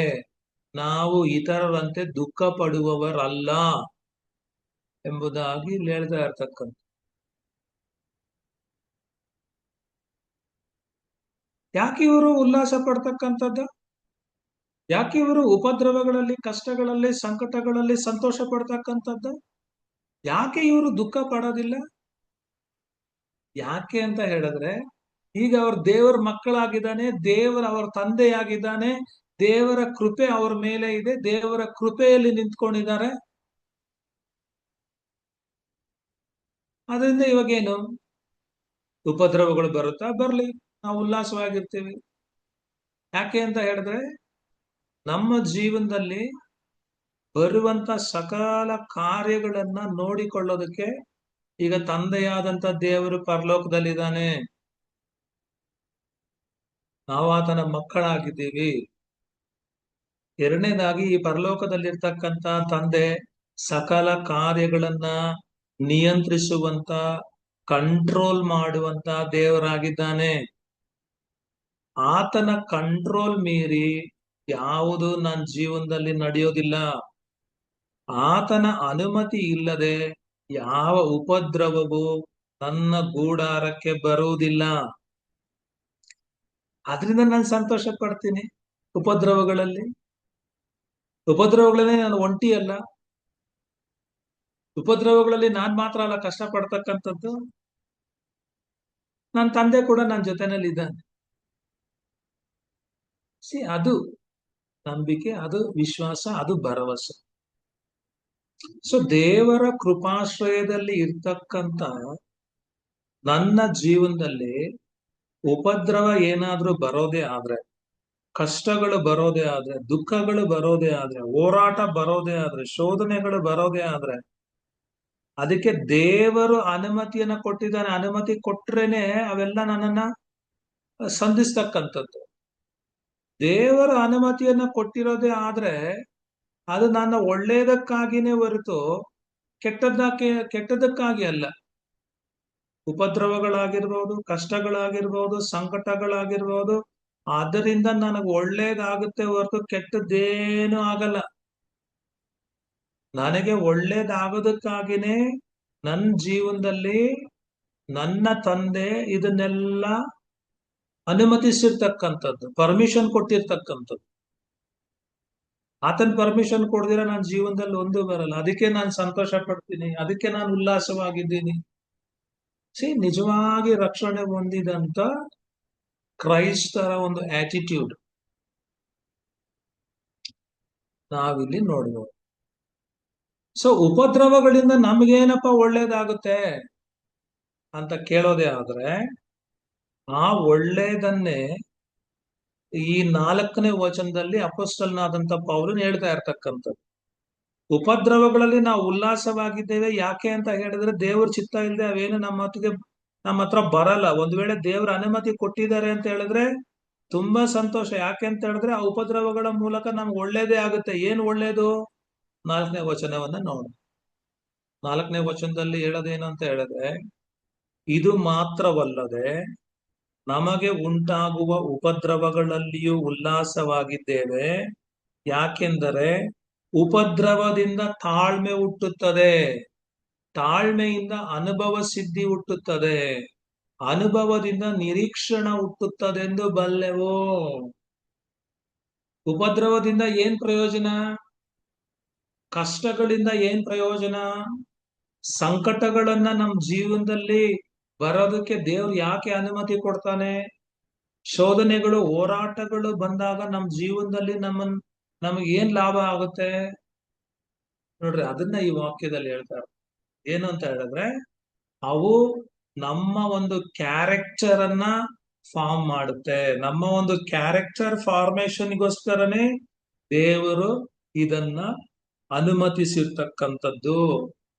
ಅಂದ್ರೆ ನಾವು ಯಾವಾಗ ಈ ಉಪದ್ರವಗಳಲ್ಲಿ, ಕಷ್ಟಗಳಲ್ಲಿ, ಕಣ್ಣು ನೀರಿನಲ್ಲಿ, ಹೋರಾಟಗಳಲ್ಲಿ, ಶೋಧನೆಗಳಲ್ಲಿ ನಾವು ಹಾದು ಹೋಗ್ತೇವೋ, ಅವಾಗ ನಮ್ಮ ಸ್ವಭಾವದಲ್ಲಿ ಕೂಡ ಬದಲಾವಣೆಗಳು ಉಂಟಾಗುತ್ತಂತೆ. ಅಂದ್ರೆ ಆದಾಮನ ಸ್ವಭಾವ ಹೊರಟೋಗಿ ಕ್ರಿಸ್ತನ ಸ್ವಭಾವ ನಮಗ್ ಬರುತ್ತಂತೆ. ಪಾಪದ ಗುಣಲಕ್ಷಣಗಳು ನಮ್ಮಿಂದ ದೂರ ಆಗಿ ಕ್ರಿಸ್ತನ ಗುಣಲಕ್ಷಣಗಳು ನಮ್ಮ ಸ್ವಭಾವದಲ್ಲಿ ಬರುತ್ತಂತೆ. ಅವಾಗ ಆದಾಮನ ಸ್ವಭಾವ ಹೋಗ್ಬೇಕಾದ್ರೆ, ಪಾಪದ ಸ್ವಭಾವ ನಮ್ಮಿಂದ ಹೋಗ್ಬೇಕಾದ್ರೆ, ಪಾಪದ ಗುಣಲಕ್ಷಣಗಳು ನಮ್ಮಿಂದ ದೂರ ಆಗ್ಬೇಕಾದ್ರೆ, ಕ್ರಿಸ್ತನ ಗುಣ, ಕ್ರಿಸ್ತನ ಸ್ವಭಾವ, ಕ್ರಿಸ್ತನ ಸಾರೂಪ್ಯ ನಮ್ಮಲ್ಲಿ ಬರ್ಬೇಕಾದ್ರೆ, ಸೊ ದೇವರು ನಮ್ಮನ್ನ ಉಪದ್ರವಗಳ ಮೂಲಕ, ಕಷ್ಟಗಳ ಮೂಲಕ, ಸಂಕಟಗಳ ಮೂಲಕ ನಡೆಸ್ತಾನಂತೆ. ಅದನ್ನ ನಾವು ಹಾದು ಹೋಗ್ಬೇಕಂತೆ. ಸೊ ಆದ್ರೆ ಕ್ರೈಸ್ತರನ್ನ ನೋಡೋದೇ ಆದ್ರೆ, ಕ್ರೈಸ್ತರು ಯಾವಾಗ್ಲೂ ಶಾರ್ಟ್ ಕಟ್ ಕಂಡುಹಿಡಿತಾರೆ. ಮೆಜಾರಿಟಿ ಅಂದ್ರೆ ತುಂಬಾ ಜನ ಶಾರ್ಟ್ ಕಟ್ ಮೂಲಕ ಕ್ರಿಸ್ತಿಯ ಜೀವನ ಜೀವಿಸೋದಕ್ಕೆ ಆಸೆ ಪಡ್ತಾರೆ. ಅವ್ರಿಗೆ ಕಷ್ಟ ಇರಬಾರ್ದು, ದುಃಖ ಇರಬಾರ್ದು, ಉಪದ್ರವಗಳು ಇರಬಾರ್ದು, ಸಂಕಟ ಇರಬಾರ್ದು, ನೋವು ಇರಬಾರ್ದು, ರೋಗ ಇರಬಾರ್ದು, ಯಾವಾಗ್ಲೂ ಸುಖ, ಸಂತೋಷ, ಸಮಾಧಾನ, ಲಕ್ಸುರಿ, ಇದನ್ನ ಆಸೆ ಪಡ್ತಕ್ಕಂಥ ಕ್ರೈಸ್ತರೇ ಹೆಚ್ಚು. ಅದಕ್ಕೆ ಅನೇಕ ಕ್ರೈಸ್ತರ ಸ್ವಭಾವದಲ್ಲಿ ಬದಲಾವಣೆ ಬರ್ತಾ ಇಲ್ಲ. ಯಾಕೆ ಬದಲಾವಣೆ ಬರ್ತಾ ಇಲ್ಲ? ಅವ್ರ ಸ್ವಭಾವ ಸರಿ ಆಗ್ತಾ ಇಲ್ಲ, ಒಂದು ಕ್ರಿಸ್ತನ ಸಾರೂಪ್ಯ ಅವರಲ್ಲಿ ಬರ್ತಾ ಇಲ್ಲ, ಅವರು ಕ್ರಿಸ್ತನ ಗುಣಲಕ್ಷಣಗಳು ಅವರಲ್ಲಿ ಕಾಣಿಸ್ಕೊಳ್ತಾ ಇಲ್ಲ. ಎಲ್ಲ ಬೂಟಾಟಿಕೆ, ಎಲ್ಲ ಕಪಟತನ, ಹಿಪೋಕ್ರಸಿ. ಯಾಕೆ ಅಂತ ಕೇಳಿದ್ರೆ, ಈ ಕ್ರೈಸ್ತರು ಉಪದ್ರವಗಳ ಮೂಲಕ, ಅಂದ್ರೆ ದೇವರು ಅವರ ಜೀವನದಲ್ಲಿ ಯಾವ ರೀತಿ ಪಾಠಗಳನ್ನ ಕಲಿಸ್ಬೇಕು ಅಂತ ಹೇಳಿ ಆಸೆ ಪಡ್ತಾನೋ, ಯಾವ ಮಾರ್ಗದಲ್ಲಿ ಅವರನ್ನ ನಡೆಸ್ಬೇಕು ಅಂತ ಹೇಳಿ ಆಸೆ ಪಡ್ತಾನೋ, ಆ ಮಾರ್ಗದಲ್ಲಿ ಹಾದು ಹೋಗ್ಲಿಕ್ಕೆ ಮತ್ತೆ ಆ ಪಾಠಗಳನ್ನ ಅವ್ರು ಕಲೀಲಿಕ್ಕೆ ಅವ್ರು ಆಸೆ ಪಡ್ತಾ ಇಲ್ಲ. ಅದಕ್ಕೆ ಅವ್ರ ಸ್ವಭಾವದಲ್ಲಿ ಬದಲಾವಣೆ ಆಗ್ತಾ ಇಲ್ಲ. ಅವ್ರ 50 ವರ್ಷ ಆದ್ರೂ ಕೂಡ ಇನ್ನೂ ಆದಾಮನ ಮಕ್ಕಳೇ, ದೇವರ ಮಕ್ಕಳಾಗಿಲ್ಲ. ಆದಾಮನ ಸ್ವಭಾವನೆ, ಆದಾಮನ ಗುಣಲಕ್ಷಣಗಳೇ, ಆದಾಮನ ಅವಿಧೇಯತೆನೆ, ಆದಾಮನ ಹಠನೆ, ಆದಾಮನ ಕಂಪ್ಲೈಂಟ್ಸ್ ಏನೋ ಬದಲಾವಣೆ ಆಗ್ಲಿಲ್ಲ, ಹೊಸ ಸೃಷ್ಟಿ ಆಗ್ಲಿಲ್ಲ. ಸೊ ಅದಕ್ಕೆ ಈ ಪೇತ್ರನ ಬರೆದ ಮೊದಲನೇ ಪತ್ರಿಕೆ, ಆ ಮೊದಲನೇ ಅಧ್ಯಾಯ 6-7 ವಚನಗಳನ್ನ ನಾವು ನೋಡೋದೇ ಆದ್ರೆ, ಅಲ್ಲಿ ಏನಪ್ಪಾ ಹೇಳ್ತಕ್ಕಂಥದ್ದು ಅಂತ ಹೇಳಿದ್ರೆ, ನೀವು ಸದ್ಯಕ್ಕೆ ಸ್ವಲ್ಪ ಕಾಲ ದೇವರ ಚಿತ್ತಾನುಸಾರ ನಾನಾ ಕಷ್ಟಗಳಲ್ಲಿದ್ದು ದುಃಖಿಸುವವರಾಗಿದ್ದರು. ನೋಡ್ರಿ, ನಾನಾ ವಿಧವಾದಂತ ಕಷ್ಟಗಳು, ನಾನಾ ವಿಧವಾದಂತ ದುಃಖಗಳಲ್ಲಿ ನೀವಿರ್ತೀರ. ಯಾಕೆ? ದೇವರ ಚಿತ್ತಾನುಸಾರ. ದೇವರ ಚಿತ್ತಾನುಸಾರ ಕಷ್ಟಗಳನ್ನ ಅನುಭವಿಸುವಂಥದ್ದು, ದೇವರ ಚಿತ್ತಾನುಸಾರ ದುಃಖಿಸುವಂಥದ್ದು, ಅದು ನಮಗೆ ಲಾಭದಾಯಕ. ಆದ್ರೆ ಈ ಕಷ್ಟಗಳು, ಈ ದುಃಖಗಳು ಶಾಶ್ವತ ಅಲ್ಲ. ಬೈಬಲ್ ಬಹಳ ಕ್ಲಿಯರ್ ಆಗಿ ಹೇಳುತ್ತೆ. ಏನಂತ ಹೇಳಿದ್ರೆ, ಸ್ವಲ್ಪ ಕಾಲಕ್ಕೆ ಮಾತ್ರ.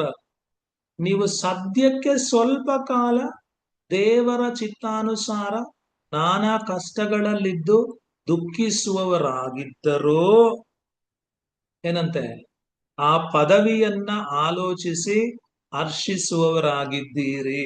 ನೋಡ್ರಿ, ಆ ಪದವಿಯನ್ನ ಆಲೋಚಿಸಿ, ನಿಮಗೆ ಸಿಗ್ತಕ್ಕಂಥ ಪದವಿ, ನಿಮಗೆ ಸಿಗ್ತಕ್ಕಂಥ ಒಂದು ದೇವರ ಮಹಿಮೆ, ಅದನ್ನ ನೀವು ಆಲೋಚಿಸಿ, ಅದನ್ನ ನಂಬಿ ಭರವಸೆಯಿಂದ ಉಲ್ಲಾಸ ಪಡ್ತೀರಿ, ಸಂತೋಷ ಪಡ್ತೀರಿ, ಹರ್ಷಿಸುವವರಾಗಿದ್ದೀರಿ ಎಂಬುದಾಗಿ ದೇವರ ವಾಕ್ಯ ಹೇಳ್ತಾ ಇರ್ತಕ್ಕಂಥ. ಆದ್ರೆ ಇವತ್ತು ಅನೇಕ ಕ್ರೈಸ್ತರಿಗೆ ಕಷ್ಟಗಳಲ್ಲಿ, ದುಃಖಗಳಲ್ಲಿ ಹಾದು ಹೋಗೋದಕ್ಕೆ ಮನಸ್ಸೇ ಇಲ್ಲ. ದೇವರು ಹೆಂಗೆ ಅವ್ರನ್ನ ಕ್ರಿಸ್ತನ ಸಾರೂಪ್ಯವನ್ನು ಉಂಟು ಮಾಡೋದು ಅವರಲ್ಲಿ? ಅದಕ್ಕೆ ಮುಂದುವರೆದು ಆ ವಾಕ್ಯದಲ್ಲಿ ಪೇತ್ರನ ಹೇಳ್ತಕ್ಕಂಥದ್ದು ಏನು ಅಂತ ಹೇಳಿದ್ರೆ, ಅಪೊಸ್ತಲನಾದಂತ ಪೇತ್ರ, ಬಂಗಾರವು ನಾಶವಾಗುವಂತದ್ದಾಗಿದ್ದರೂ ಅದನ್ನ ಬೆಂಕಿಯಲ್ಲಿ ಪುಟ ಹಾಕಿ ಶೋಧಿಸುವುದುಂಟಷ್ಟೆ. ಬಂಗಾರ ಕೂಡ ಒಂದ್ ದಿವಸ ನಾಶ ಆಗುತ್ತೆ. ಆದ್ರೆ ಆ ನಾಶ ಆಗ್ತಕ್ಕಂತ ಬಂಗಾರವನ್ನು ಕೂಡ ನಾನು ಬೆಂಕಿಯಲ್ಲಿ ಪುಟ ಹಾಕಿ ಶೋಧಿಸಿ ಅದನ್ನ ಶುದ್ಧೀಕರಿಸ್ತಾರ.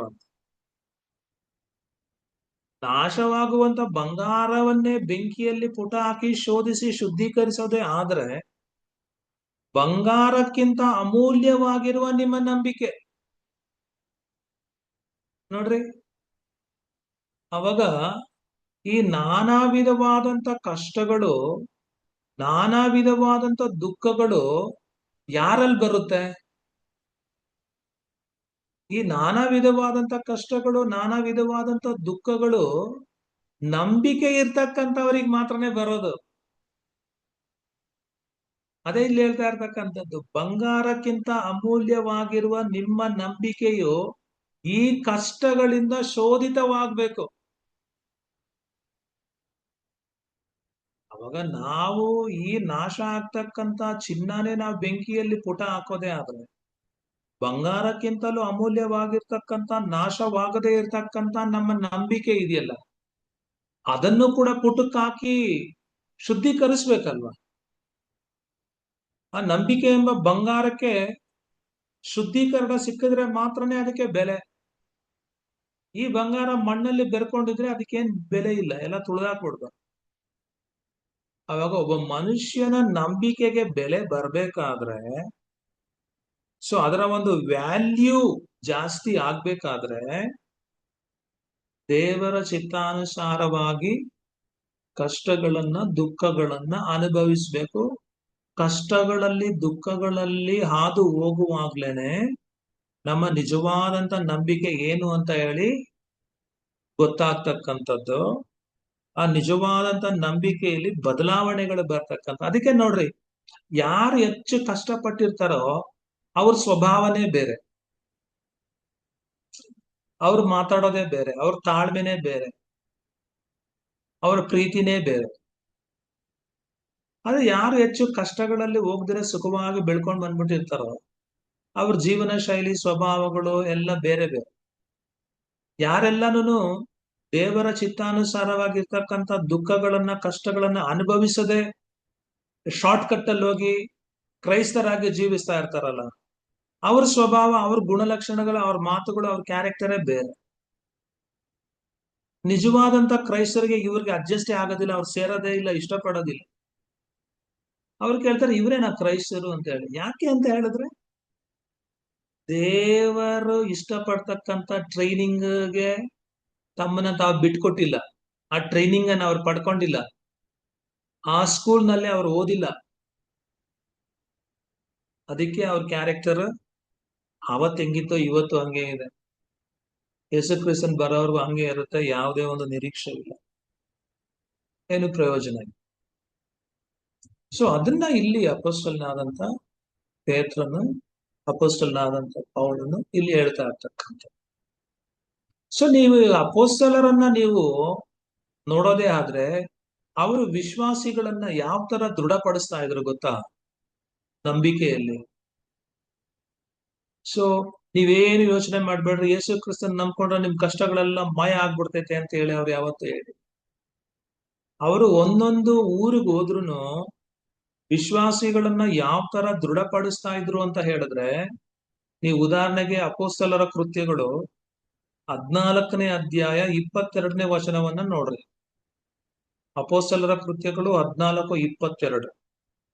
ಅಲ್ಲಿ ಹೇಳ್ತಕ್ಕಂಥದ್ದು ಏನು ಅಂತ ಹೇಳಿದ್ರೆ, ನಾವು ಬಹು ಸಂಕಟಗಳನ್ನ ತಾಳಿ ದೇವರ ರಾಜ್ಯದೊಳಗೆ ಸೇರಬೇಕೆಂಬುದಾಗಿ ಎಚ್ಚರಿಕೆಯ ಮಾತುಗಳನ್ನ ಹೇಳಿ ಕ್ರಿಸ್ತ ನಂಬಿಕೆಯಲ್ಲಿ ಸ್ಥಿರವಾಗಿರ್ರಿ ಎಂದು ಅವರನ್ನ ಧೈರ್ಯಗೊಳಿಸಿದರು. ವಿಶ್ವಾಸಿಗಳನ್ನ ಯಾವ ತರ ಧೈರ್ಯಗೊಳಿಸಿದ್ರು? ನೀವೇನ್ ಯೋಚನೆ ಮಾಡ್ಬೇಡ್ರಿ, ಎಲ್ಲ ಯೇಸು ಸ್ವಾಮಿ ನೋಡ್ಕೊಂಡ್ ಬಿಡ್ತಾರೆ ಅಂತ ಹೇಳಿದ್ರ? ನೀವೇನ್ ಯೋಚನೆ ಮಾಡ್ಬೇಡ್ರಿ, ನಿಮ್ಗೆ ಇರ್ತಕ್ಕಂಥ ಎಲ್ಲಾ ಕಷ್ಟಗಳು ಇವಾಗ್ಲೇ ಪರಿಹಾರ ಆಗ್ಬಿಡ್ತೈತೆ, ನಾನ್ ಪ್ರಾರ್ಥನೆ ಮಾಡಿದ್ರೆ ಸಾಕು ಅಂತ ಹೇಳಿದ್ರ. ಅಪೊಸ್ತಲರು ಹೇಳ್ತಕ್ಕಂಥದ್ದು ಏನಂತ ಹೇಳಿದ್ರೆ, ವಿಶ್ವಾಸಿಗಳಿಗೆ ನಾವು ಬಹು ಸಂಕಟಗಳನ್ನ ತಾಳ್ಕೊಂಡು ಕಷ್ಟಗಳಲ್ಲಿ ದುಃಖಗಳಲ್ಲಿ ಹಾದು ಹೋಗಿ ನಾವು ದೇವರ ರಾಜ್ಯವನ್ನ ಸೇರ್ಬೇಕು.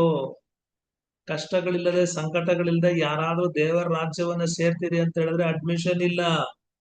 ಯಾಕಂದ್ರೆ ಕಷ್ಟಗಳ ಮೂಲಕ ಸಂಕಟಗಳ ಮೂಲಕನೇ ಒಬ್ಬ ಮನುಷ್ಯನ ನಂಬಿಕೆಯನ್ನ ದೇವರು ಶುದ್ಧೀಕರಿಸ ಶುದ್ಧೀಕರಿಸ್ತಕ್ಕಂಥದ್ದು, ಪುಟಕ್ಕೆ ಹಾಕ್ತಕ್ಕಂಥದ್ದು. ಒಬ್ಬ ಮನುಷ್ಯನ ನಂಬಿಕೆಯನ್ನ ದೇವರು ಶುದ್ಧೀಕರಿಸದೆ ಹೋದ್ರೆ, ಪುಟಕ್ಕೆ ಹಾಕದೆ ಹೋದ್ರೆ ಅವನು ಹೆಂಗೆ ಕ್ರಿಸ್ತನ ಸಾರೂಪ್ಯನೇ ಇಲ್ದಿರ ಕ್ರಿಸ್ತನ ರಾಜ್ಯದಲ್ಲಿ ಹೆಂಗ್ ಸೇರೋದ್ ನಾವು?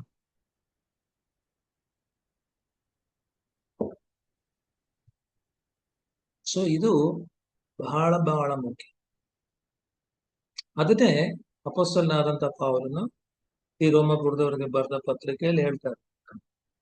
ನಾವು 5ನೇ ವಚನಕ್ಕೆ ಬರೋದೇ ಆದ್ರೆ, 5ನೇ ವಚನದಲ್ಲಿ ಹೇಳ್ತಕ್ಕಂಥದ್ದು ಏನು ಅಂತ ಹೇಳಿದ್ರೆ, ಈ ನಿರೀಕ್ಷೆಯು ನಮ್ಮ ಆಶೆಯನ್ನ ಭಂಗಪಡಿಸೋದಿಲ್ಲ. ಯಾವತ್ತೂ ಕೂಡ ಈ ನಿರೀಕ್ಷೆಯಲ್ಲಿ ನಾವು ಮುಂದೆ ಸಾಗೋದೇ ಆದ್ರೆ ಅವ್ರು ಯಾರು ಕೂಡ ಅವಮಾನಕ್ಕೆ ಗುರಿಯಾಗೋದಿಲ್ಲ, ನಿರಾಶೆಗೆ ಗುರಿಯಾಗೋದಿಲ್ಲ, ಅವರ ಆಶೆ ಭಂಗ ಆಗೋದಿಲ್ಲ. ಮತ್ತೆ ಈ ವಾಕ್ಯದಲ್ಲಿ ಹೇಳ್ತಕ್ಕಂಥದ್ದು ಏನು ಅಂತ ಹೇಳಿದ್ರೆ, ನಮಗೆ ಕೊಟ್ಟಿರುವ ಪವಿತ್ರಾತ್ಮನ ಮೂಲಕವಾಗಿ ದೇವರ ಪ್ರೀತಿ ರಸವು ನಮ್ಮ ಹೃದಯಗಳಲ್ಲಿ ಧಾರಾಳವಾಗಿ ಸುರಿದದೆಯಲ್ಲ. ನೋಡ್ರಿ, ಆ ವಾಕ್ಯ ಇನ್ನೊಂದ್ಸರಿ ಓದ್ತೀನಿ. ನಮಗೆ ಕೊಟ್ಟಿರುವ ಪವಿತ್ರಾತ್ಮನ ಮೂಲಕವಾಗಿ ದೇವರ ಪ್ರೀತಿ ರಸವು ನಮ್ಮ ಹೃದಯಗಳಲ್ಲಿ ಧಾರಾಳವಾಗಿ ಸುರಿದದೆಯಲ್ಲ. ಸೊ ನಮಗೆ ಯಾಕೆ ದೇವರು ಪರಿಶುದ್ಧಾತ್ಮನನ್ನ ಕೊಟ್ಟಿರ್ತಕ್ಕಂಥದ್ದು?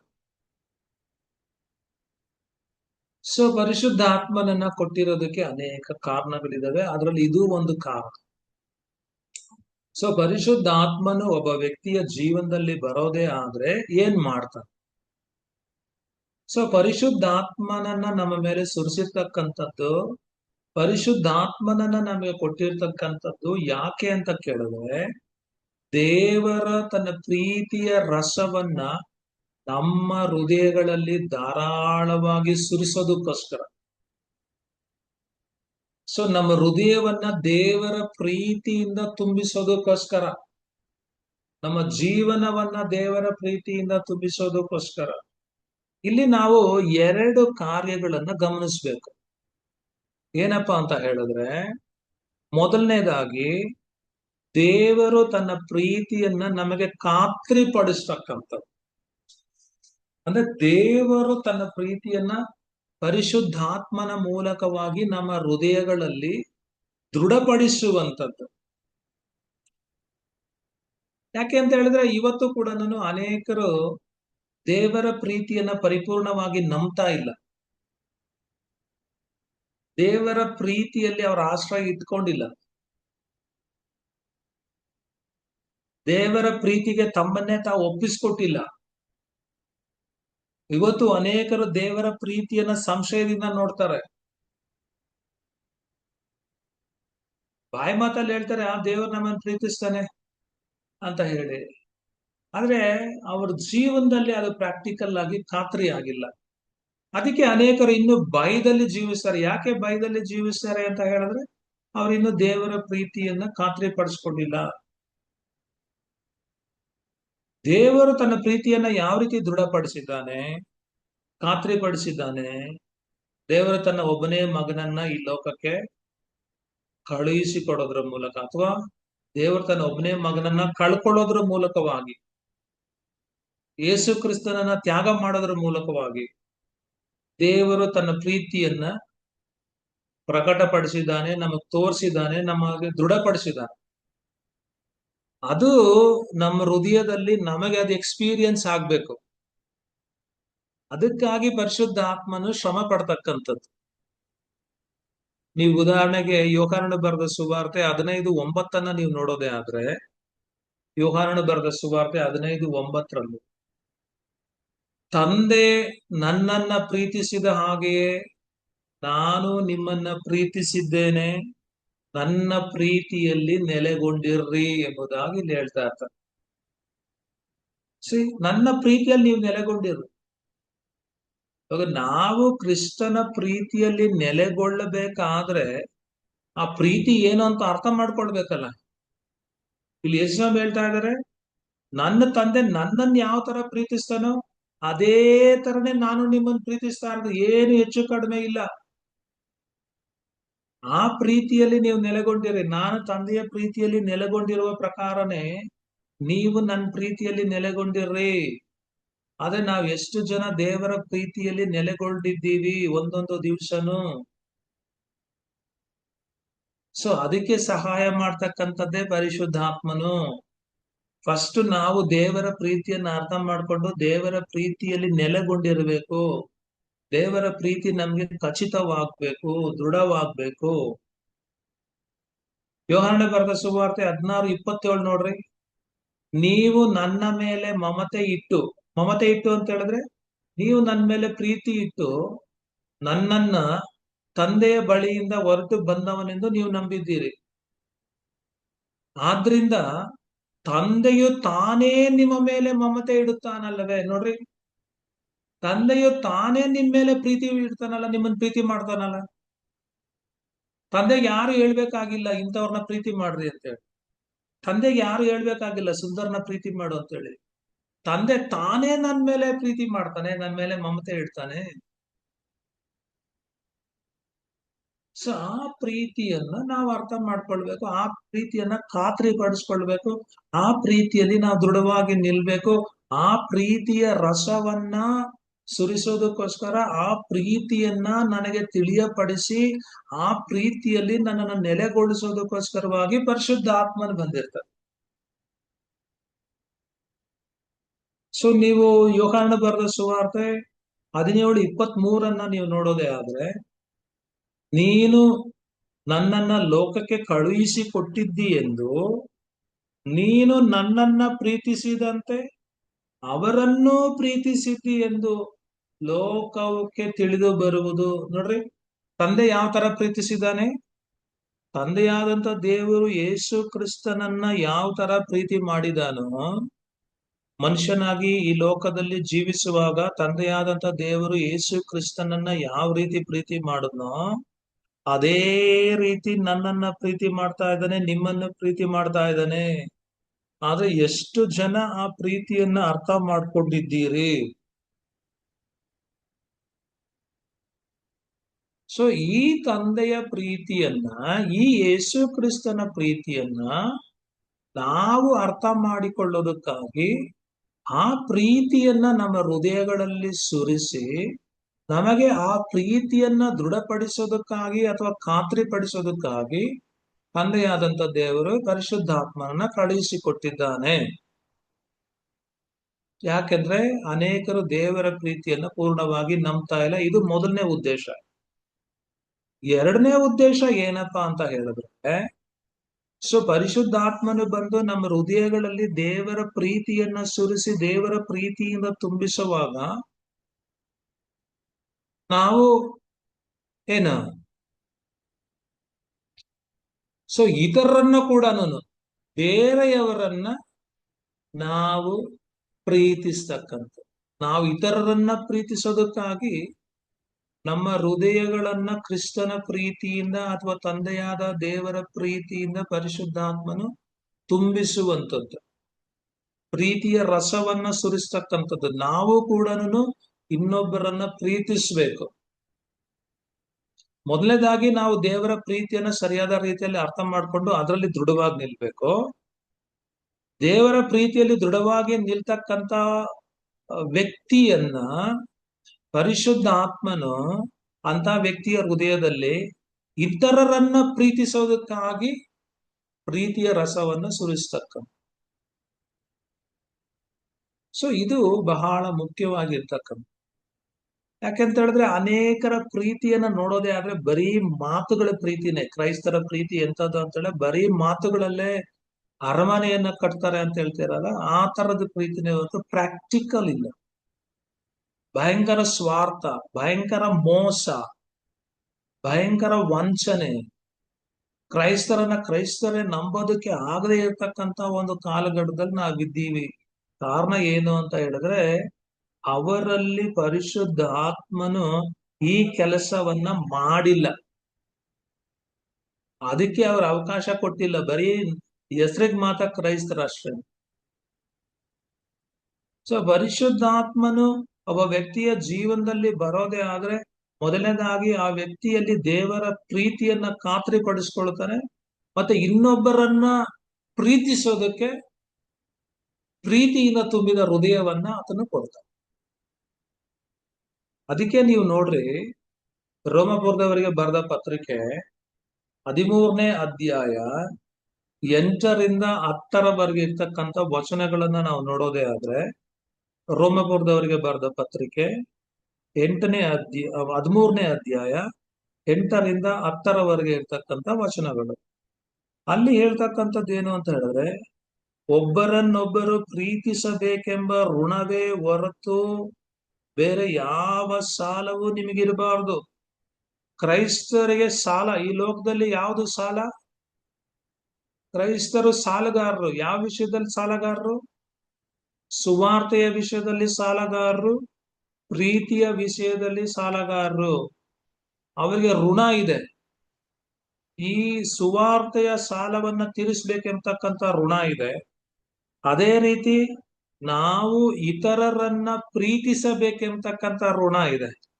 ಆ ಋಣನ ನಾವು ತೀರಿಸ್ಬೇಕು, ಆ ಸಾಲನ ನಾವು ತೀರಿಸ್ಬೇಕೇ ಹೊರತು ಬೇರೆ ಯಾವ ಸಾಲನೂ ನಮ್ಗಿಲ್ಲ. ಒಬ್ಬರನ್ನೊಬ್ಬರು ಪ್ರೀತಿಸಬೇಕೆಂಬತಕ್ಕಂಥ ಋಣವೇ ಹೊರತು ಬೇರೆ ಯಾವ ಸಾಲವೂ ನಿಮಗಿರಬಾರದು. ಮತ್ತೊಬ್ಬರನ್ನ ಪ್ರೀತಿಸುವವನು ಧರ್ಮಶಾಸ್ತ್ರವನ್ನೆಲ್ಲ ನೆರವೇರಿಸಿದ್ದಾರೆ. ಹೇಗೆಂದರೆ, ವ್ಯಭಿಚಾರ ಮಾಡಬಾರದು, ನರಹತ್ಯ ಮಾಡಬಾರದು, ಕದಿಯಬಾರದು, ಪರರ ಸೊತ್ತನ್ನ ಆಶಿಸಬಾರದು. ಈ ಎನ್ನಲಾದ ಎಲ್ಲಾ ಕಟ್ಟಳೆಗಳು ನಿನ್ನ ನೆರೆಯವನನ್ನು ನಿನ್ನಂತೆಯೇ ಪ್ರೀತಿಸಬೇಕು ಎಂಬ ಒಂದೇ ಮಾತಿನಲ್ಲಿ ಅಡಕವಾಗಿದೆ. ಸೊ ಪ್ರೀತಿಯು ಮತ್ತೊಬ್ಬನಿಗೆ ಯಾವ ಕೇಡನ್ನು ಮಾಡುವುದಿಲ್ಲ. ಆದ ಕಾರಣ ಪ್ರೀತಿಯಿಂದಲೇ ಧರ್ಮಶಾಸ್ತ್ರ ನೆರವೇರ್ತದೆ ಎಂಬುದಾಗಿ ಇಲ್ಲಿ ಹೇಳ್ತಾ ಇರ್ತಕ್ಕಂಥ ನೋಡ್ರಿ, ಯಾರಲ್ಲಿ ಪರಿಶುದ್ಧಾತ್ಮನು ಈ ಪ್ರೀತಿಯನ್ನ ಹುಟ್ಟಿಸ್ತಾನೋ ಅವ್ರು ಏನು ಅಂತ ಹೇಳಿದ್ರೆ, ಇನ್ನೊಬ್ಬರಿಗೆ ಯಾವ ಕೇಡನ್ನು ಮಾಡೋದಿಲ್ಲ ಅಂತೆ.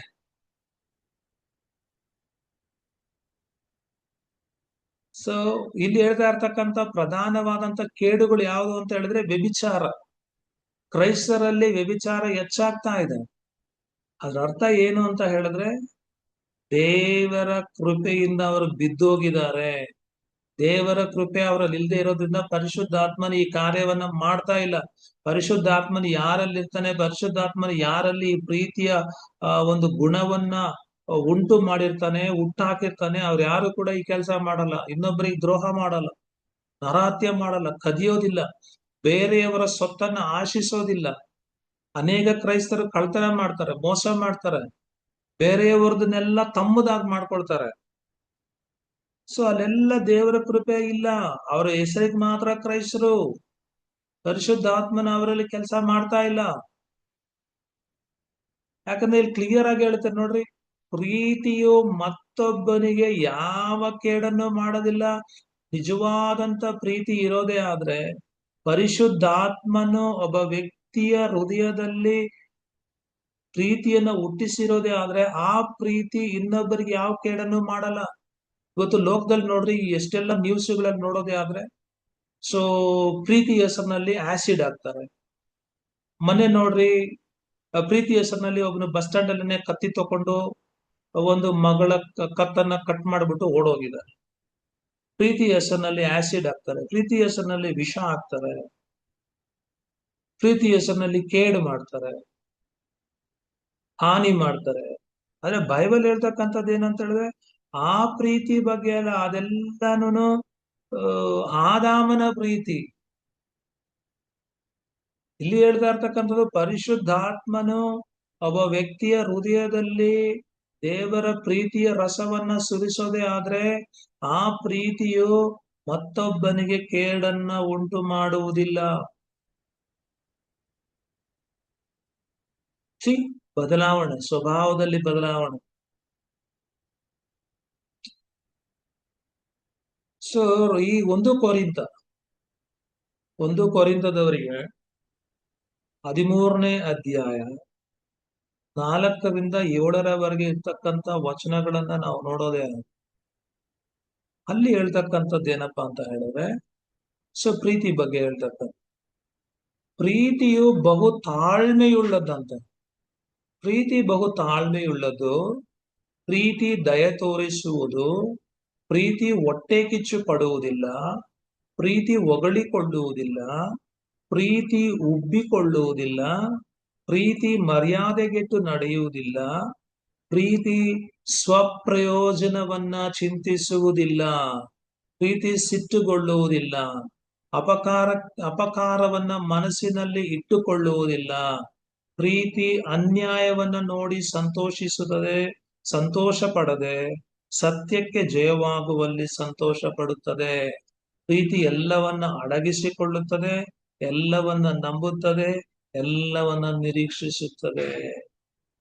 ನೋಡ್ರಿ, ಪ್ರೀತಿ ಸ್ವಪ್ರಯೋಜನವನ್ನ ಚಿಂತಿಸುವುದಿಲ್ಲ.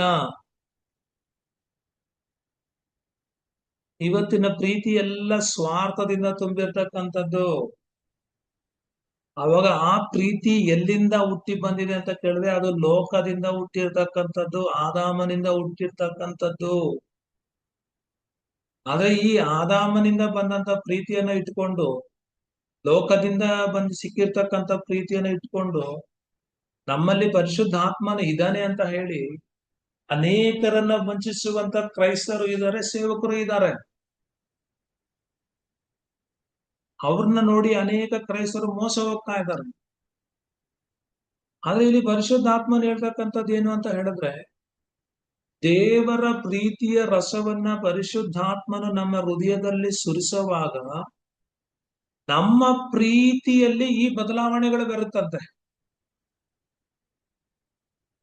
ಸೊ ನನ್ನ ಪ್ರೀತಿ ಮತ್ತೆ ನಿಮ್ಮ ಪ್ರೀತಿ ಆ ರೀತಿ ಬದಲಾಗದೆ ಹೋದ್ರೆ ಅದಕ್ಕೆ ಕಾರಣ ಏನಪ್ಪಾ ಅಂತ ಹೇಳಿದ್ರೆ, ನಾವಿನ್ನೂ ಹೊಸದಾಗಿ ಹುಟ್ಟಿಲ್ಲ, ಅಥವಾ ದೇವರ ಕೃಪಾಶ್ರಯದಲ್ಲಿ ನಾವು ನಿಂತಿಲ್ಲ. ನಾವು ದೇವರಿಂದ ದೂರ ಹೊರಟೋಗಿದ್ದೇವೆ ಎಂಬತಕ್ಕಂಥದ್ದೇ ಅದರ ಅರ್ಥ. ಸೊ ದೇವರಿಂದ ದೂರ ಹೋಗಿ, ದೇವರ ಕೃಪೆಯಿಂದ ಬಿದ್ದೋಗಿ, ದೇವರ ಸೇವೆಯನ್ನ ಮಾಡ್ತಾ ಇರ್ತಕ್ಕಂಥ, ಕ್ರಿಸ್ತಿಯ ಜೀವನವನ್ನ ನಡೆಸ್ತಾ ಇರ್ತಕ್ಕಂಥ ಅನೇಕ ಕ್ರೈಸ್ತರು. ಆದ್ರೆ ಪರಿಶುದ್ಧಾತ್ಮನು ಒಬ್ಬ ವ್ಯಕ್ತಿಯಲ್ಲಿ ಬರೋದೇ ಆದ್ರೆ ಅವರ ಹೃದಯದಲ್ಲಿ ದೇವರ ಪ್ರೀತಿಯ ರಸವನ್ನ ಸುರಿಸ್ತಾನೆ ಎಂಬುದಾಗಿ ಇಲ್ಲಿ ವಾಕ್ಯ ಹೇಳ್ತಾ ಇರ್ತಾರೆ. ಸೊ ಮುಂದಿಂದು ನಾವು ನೆಕ್ಸ್ಟ್ ವೀಕ್ ನೋಡೋಣ.